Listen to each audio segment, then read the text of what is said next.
Terima kasih Anda masih bersama kami, Presisi Pagi. Polda Aceh melaksanakan pemusnahan 112 kg sabu dari hasil pengungkapan kasus selama 4 bulan terakhir. Kapolda Aceh Irjen Pol Ahmad Kartiko yang memimpin kegiatan tersebut mengungkapkan Polda Aceh berkomitmen memerangi narkoba.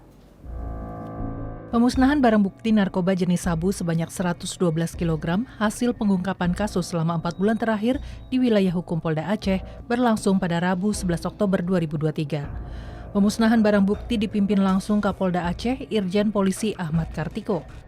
Pada kegiatan ini, Irjen Polisi Ahmad Kartiko menyampaikan komitmen Polda Aceh dalam memerangi narkoba serta meminta pelaku untuk tidak dihukum ringan.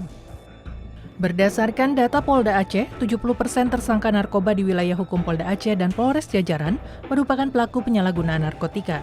Lebih lanjut, Irjen Polisi Ahmad Kartiko menyampaikan, maraknya peredaran dan penyalahgunaan narkoba di Aceh dapat merusak generasi penerus yang dapat menjadi kader pembangunan masa depan.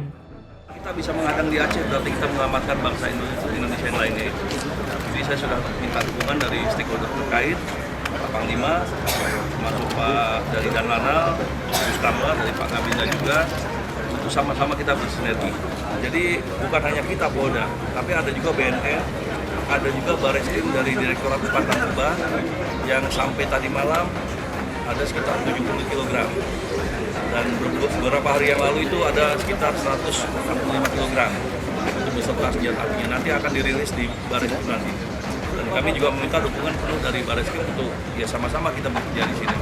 Jadi kita tetap merah putih menjaga agar bangsa ini bebas dari narkoba. Lebih lanjut, Kapolda Aceh Irjen Polisi Ahmad Kartiko menegaskan kepada anggotanya untuk tidak terlibat baik sebagai pengguna maupun terlibat dalam jaringan narkotika. Selain memusnahkan barang bukti narkotika, sebanyak 5 orang tersangka pada kasus ini juga ikut diamankan. Kasus tersebut merupakan hasil pengungkapan dari Ditres Narkoba Polda Aceh dan 10 kg dari Polresta Banda Aceh. Humas Polda Aceh melaporkan untuk Polri TV. Polresta Bandara Soekarno-Hatta berhasil menggagalkan upaya penyelundupan 107.800 benih lobster tujuan Singapura di Terminal 2F keberangkatan internasional dan mengamankan 2 orang berinisial MF dan VGS yang berperan sebagai kurir penyelundupan.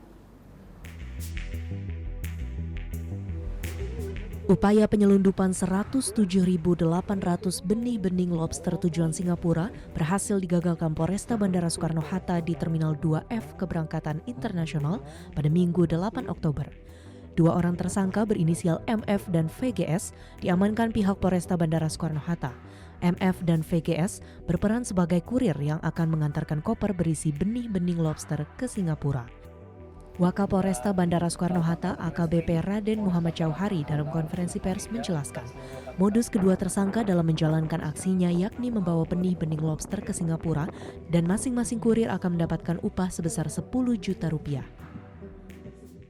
Adapun tersangka yang pertama inisial MF 50 tahun dan yang kedua inisial VGS 20 tahun. Tersangka ini membawa masing-masing 1 koper yang berisi benih lobster. Yang mana modus 2 tersangka ini adalah sebagai kurir. Mereka disiapkan koper dititipkan oleh pelaku utama dan jaringannya yang saat ini sedang kita lakukan proses penyelidikan lebih lanjut. Mereka adalah 2 kurir yang diberikan masing-masing 1 koper. Kemudian disiapkan tiket ke Singapura sekaligus akomodasinya. Dari kedua tersangka sejumlah barang bukti turut diamankan, yaitu 1 buah koper berisi 63.000 benih lobster dari tersangka MF, 1 buah koper berisi 44.800 benih lobster dari tersangka VGS, serta paspor dan boarding pass milik kedua tersangka. Akibat tindakan para pelaku, negara mengalami kerugian sebesar 11.426.800.000 rupiah.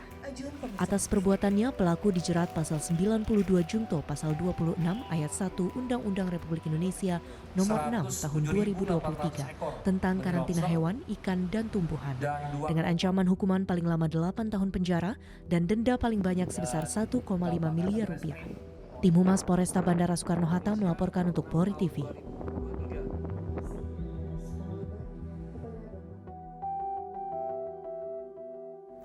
Pemirsa, Presisi Pagi segera kembali, tetaplah bersama kami.